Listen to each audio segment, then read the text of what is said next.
नमस्कार, मेरा नाम है विरत दुबे। 6 दिसंबर को डॉक्टर भीमराव अंबेडकर का महापरिनिर्वाण दिवस होता है।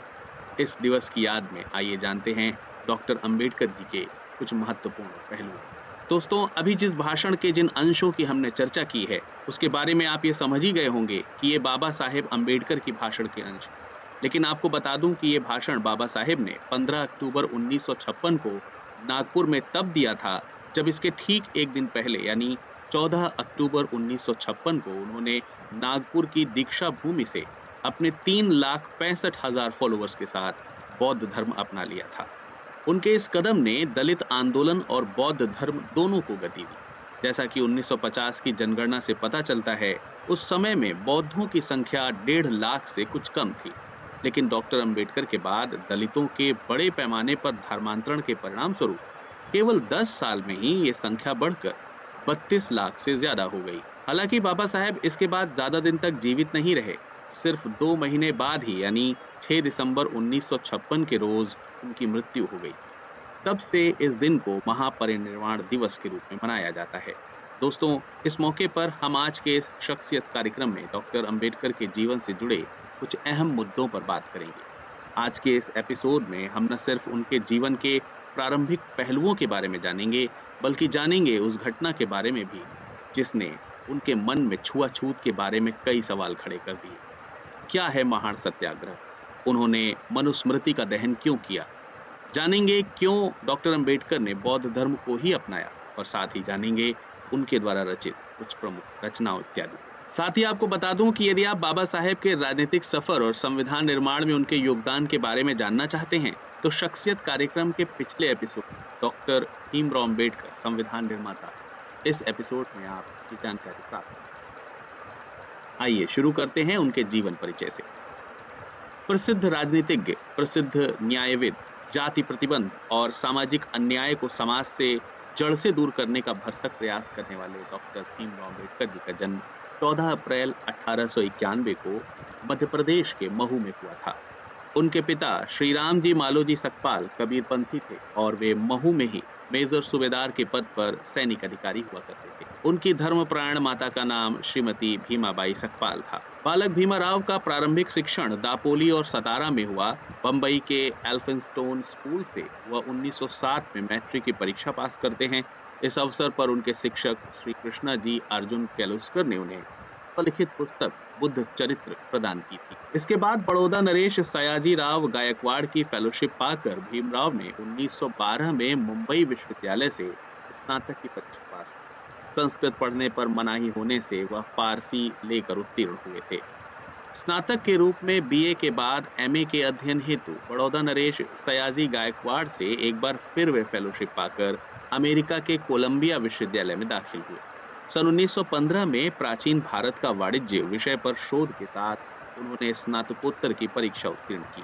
उसके बाद 1916 में अमेरिका के कोलंबिया विश्वविद्यालय से ही उन्होंने ब्रिटिश भारत में प्रांतीय वित्त का विकेंद्रीकरण इस विषय पर शोध के साथ पीएचडी की उपाधि प्राप्त की। London school of economics and political science में एमएससी और डीएससी और विधि संस्थान में बार एट लॉ की उपाधि हासिल करने के बाद छात्रवृत्ति समाप्त होने पर उन्हें भारत लौटना पड़ा और फिर सबसे पहले छात्रवृत्ति की शर्त के अनुसार वे बड़ौदा नरेश के दरबार में सैनिक अधिकारी तथा वित्तीय सलाहकार का दायित्व स्वीकार करते हैं। लेकिन एक अछूत जाति का होने के कारण पूरे शहर में उनको किराए पर रखने को कोई तैयार ही नहीं हुआ और इस गंभीर समस्या से वे जूझते रहे। फिर कुछ समय बाद ही वे मुंबई वापस आ गए। बाबा साहेब डॉक्टर भीमराव अंबेडकर को कोलंबिया विश्वविद्यालय ने एलएलडी और उस्मानिया विश्वविद्यालय ने डीलिट की मानद उपाधियों से सम्मानित किया था। इस प्रकार डॉक्टर अंबेडकर वैश्विक युवाओं के लिए प्रेरणा बन गए, क्योंकि उनके इस नाम के साथ ही BA, MA, MSc, PhD, barrister, DSc, DLitt आदि तकरीबन 26 उपाधियां जुड़ी हुई हैं। भारत रत्न डॉक्टर अंबेडकर ने अपने जीवन के 65 वर्षों में देश को सामाजिक, आर्थिक, राजनीतिक, शैक्षणिक, धार्मिक, ऐतिहासिक, सांस्कृतिक, साहित्यिक, औद्योगिक, संवैधानिक जैसे विभिन्न क्षेत्रों में अनगिनत कार्य करके राष्ट्र निर्माण में महत्वपूर्ण योगदान दिया। आइए उनमें में से कुछ एक पर नजर डाल लेते हैं। लेकिन उससे पहले आपको एक जरूरी सूचना दे देता हूँ। दोस्तों, सड़ियाई, जाति-पात, ऊंच नीच जैसी सामाजिक कुरीतियों को मिटाने के लिए मनुस्मृति दहन 1927, महान सत्याग्रह वर्ष 1948, नासिक सत्याग्रह वर्ष 1930 में और येवला की गर्जना वर्ष 1935 जैसे आंदोलन चलाए। बेजुबान, शोषित और अशिक्षित लोगों को जागरूक करने के लिए वर्ष 1927 से 1956 के दौरान उन्होंने मूक नायक, बहिष्कृत भारत, समता, जनता और प्रबुद्ध भारत नामक 5 साप्ताहिक एवं पाक्षिक पत्र पत्रिकाओं का संपादन किया था।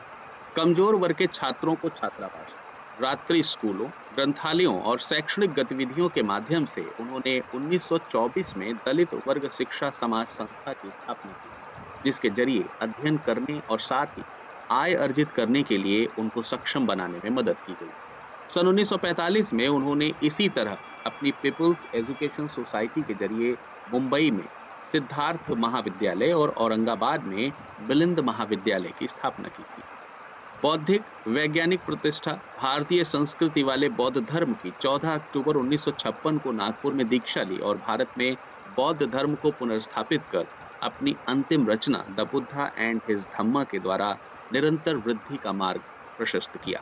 हिंदू विधेयक संहिता के जरिए महिलाओं को तलाक, संपत्ति में उत्तराधिकार आदि का प्रावधान करके उसे लागू करने के लिए ताउम्र संघर्ष करते रहे। भारत में रिजर्व बैंक ऑफ इंडिया की स्थापना डॉक्टर अंबेडकर के द्वारा लिखित शोध ग्रंथ the problems of the rupee, its origin and its solution और history of the Indian currency and banking और हिल्टन यंग कमीशन के सामने डॉक्टर अंबेडकर द्वारा प्रस्तुत दिशा निर्देशों, कार्यशैली और दृष्टिकोण के आधार पर 1935 में की गई थी। उनके शोध ग्रंथ the evolution of provincial finance in British India के आधार पर देश में वित्त आयोग की स्थापना हुई। साथ ही कृषि में सहकारी खेती द्वारा पैदावार बढ़ाना, सतत विद्युत और जल आपूर्ति करने का उपाय बताया। सन 1945 में उन्होंने महानदी का प्रबंधन की बहुउद्देशीय उपयुक्तता को परखकर देश के लिए जल नीति तथा औद्योगिक की बहुउद्देशीय आर्थिक नीतियां जैसे नदी एवं नालों को जोड़ना, हीराकुंड बांध, दामोदर नदी बांध, सोन नदी घाटी परियोजना, राष्ट्रीय जलमार्ग, केंद्रीय जल एवं विद्युत प्राधिकरण बनाने के लिए मार्ग प्रशस्त किए थे। इसी के साथ सन 1944 में प्रस्तावित केंद्रीय जलमार्ग तथा सिंचाई आयोग के प्रस्ताव को 4 अप्रैल 1945 को वायसराय द्वारा अनुमोदित किया गया था तथा बड़े बांधों वाली तकनीकों को भारत में लागू करने का प्रस्ताव भेजा गया था। बाबा साहेब ने समता, समानता, बंधुता एवं मानवता आधारित भारतीय संविधान को 2 वर्ष 11 महीने और 18 दिन के कठिन परिश्रम से तैयार कर 26 नवंबर 1949 को तत्कालीन राष्ट्रपति डॉक्टर राजेंद्र प्रसाद को सौंपकर देश के समस्त नागरिकों को राष्ट्रीय एकता, अखंडता और शक्ति की गरिमा की जीवन पद्धति से भारतीय संस्कृति को अभिभूत किया था। वर्ष 1951 में महिला सशक्तिकरण का हिंदू कोड बिल पारित करवाने में प्रयास किया और पारित न होने पर स्वतंत्र भारत के प्रथम कानून मंत्री के पद से इस्तीफा दे दिया। वर्ष 1955 में अपनी पुस्तक थॉट्स ऑन लिंग्विस्टिक स्टेट्स यानी भाषाई राज्यों पर विचार प्रकाशित कर आंध्र प्रदेश, मध्य प्रदेश, बिहार, उत्तर प्रदेश और महाराष्ट्र को छोटे छोटे और प्रबंधन योग्य राज्यों में पुनर्गठित करने का प्रस्ताव दिया था, जो उसके 45 वर्षों बाद कुछ प्रदेश सरकारों द्वारा साकार किया गया।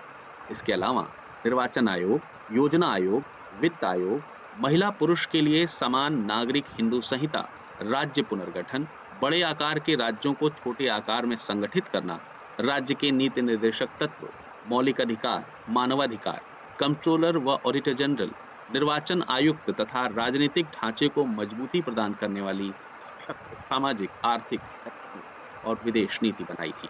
विधायिका, कार्यपालिका एवं न्यायपालिका में समुचित जाति एवं जनजाति के लोगों की सहभागिता संविधान द्वारा सुनिश्चित की तथा भविष्य में किसी भी प्रकार की विधायिका जैसे कि ग्राम पंचायत, जिला पंचायत या फिर पंचायती राज इत्यादि में सहभागिता का मार्ग प्रशस्त किया था।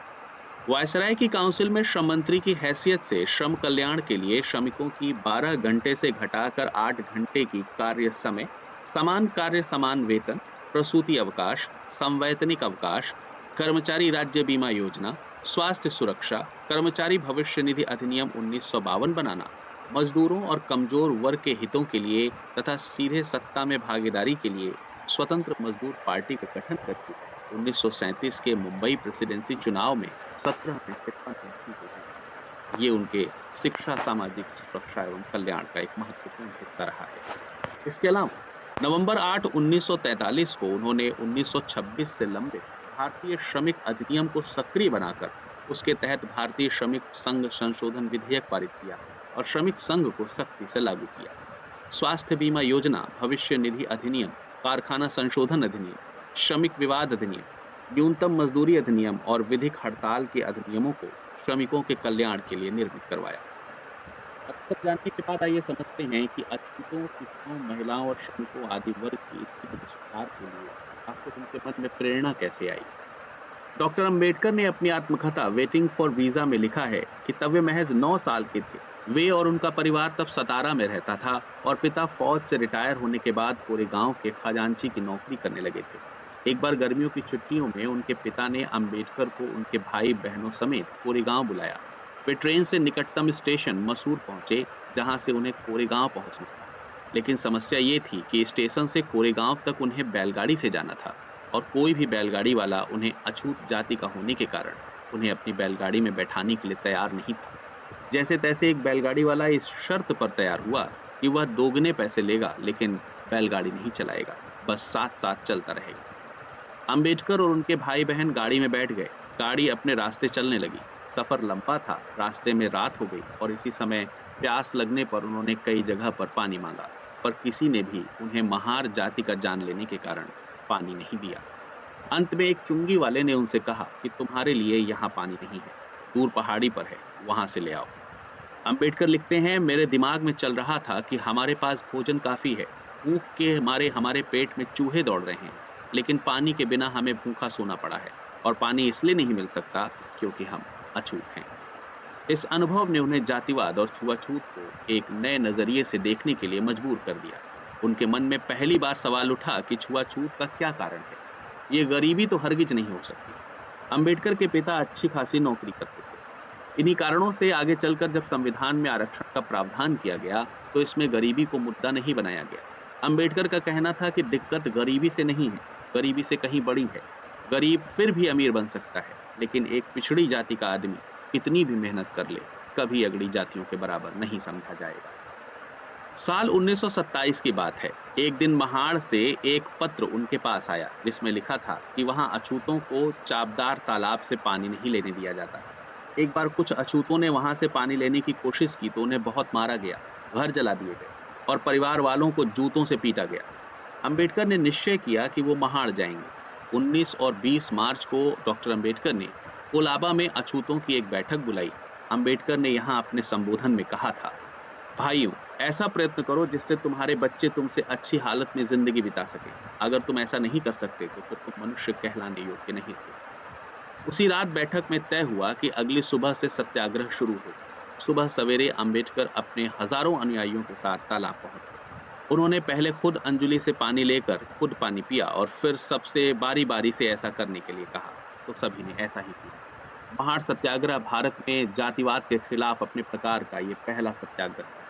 डॉक्टर अंबेडकर का सत्याग्रह यही समाप्त नहीं हुआ। इसके 9 महीने बाद 24 दिसंबर 1927 को महाड़ में एक और सत्याग्रह की तैयारी हुई, लेकिन इससे पहले ही कुछ सवर्णों ने अदालत जाकर तालाब पर अपना दावा ठोक दिया था। अंबेडकर कानून का सम्मान करते थे, इसीलिए अदालत का फैसला आने तक उन्होंने सत्याग्रह को टाल दिया। अदालत में मुकदमा 10 साल तक चला। फिर 1937 को बंबई हाई कोर्ट ने अछूतों के पक्ष में फैसला देते हुए उन्हें चाबदार तालाब से पानी लेने का हक सौंप दिया था। एक लड़की हमेशा अपने पिता के संरक्षण में ही रहनी चाहिए। शादी के बाद पति उसका संरक्षक होना चाहिए। पति की मौत के बाद उसे अपने बच्चों की दया पर निर्भर रहना चाहिए। किसी भी स्थिति में एक महिला आजाद नहीं हो सकती। मनुस्मृति के 5वें अध्याय के 148वें श्लोक में ये बात लिखी है। ये महिलाओं के बारे में मनुस्मृति की राय साफ तौर पर बताती है। डॉक्टर बाबा साहेब अम्बेडकर ने 25 जुलाई 1927 को महाराष्ट्र के कोलाबा जिले के महाड़ में सार्वजनिक रूप से मनुस्मृति को जलाया था। अम्बेडकर अपनी किताब फिलोसफी ऑफ हिंदुइज्म में लिखते हैं, मनु ने 4 वर्ण व्यवस्था की वकालत की। मनु ने इन 4 वर्णों को अलग अलग रखने के बारे में बताकर जाति व्यवस्था की नींव रखी। हालांकि ये नहीं कहा जा सकता कि मनु ने जाति व्यवस्था की रचना की है, लेकिन उन्होंने इस व्यवस्था के बीज जरूर बोए थे। उन्होंने मनुस्मृति के विरोध को अपनी किताब कौन थे शूद्र और जाति का अंत में दर्ज कराया है। इस दौर में दलितों और महिलाओं को एक सामान्य जिंदगी जीने का अधिकार नहीं था। जिसके साथ ही ब्राह्मणों के प्रभुत्व की वजह से जाति व्यवस्था का जन्म हुआ। डॉक्टर अंबेडकर बताते हैं कि जाति व्यवस्था एक कई मंजिला इमारत जैसी होती है, जिसमें एक मंजिल से दूसरी मंजिल में जाने के लिए कोई सीढ़ी नहीं होती। उन्होंने कहा है कि वर्ण व्यवस्था बनाकर सिर्फ कर्म को ही विभाजित नहीं किया गया, बल्कि काम करने वालों को भी विभाजित किया गया है। यह प्रश्न अक्सर लोगों की जिज्ञासा का विषय होता है कि आखिर हिंदू धर्म छोड़ने के बाद डॉक्टर बी.आर. अम्बेडकर ने बौद्ध धर्म को ही क्यों अपनाया। इसके बारे में कई तरह के भ्रम। इस संदर्भ में अक्सर यह प्रश्न भी पूछा जाता है कि आखिर उन्होंने हिंदू धर्म क्यों छोड़ा और ईसाई या इस्लाम या सिख धर्म क्यों नहीं अपनाया। इन प्रश्नों का जवाब डॉक्टर अंबेडकर ने स्वयं अपने एक लेख बुद्ध और उनके धर्म का भविष्य में बताया है। इस लेख में उन्होंने बताया है कि बौद्ध धर्म उनकी नजरों में सर्वश्रेष्ठ है और क्यों वह संपूर्ण मनुष्य जाति के लिए कल्याणकारी है। मूल रूप में यह लेख अंग्रेजी में Buddha and the future of his religion नाम से कलकत्ता की महाबोध सोसाइटी की मासिक पत्रिका में 1950 में प्रकाशित किया गया था। यह लेख doctor Baba Saheb Ambedkar writings and speech के खंड 17 के भाग 2 में संकलित है। इस लेख में उन्होंने विश्व में सर्वाधिक प्रचलित 4 धर्मों बौद्ध धर्म, हिंदू धर्म, ईसाई धर्म और इस्लाम की तुलना की है। वे इन चारों धर्मों को अपनी पवित्र कसौटियों पर कसते हैं।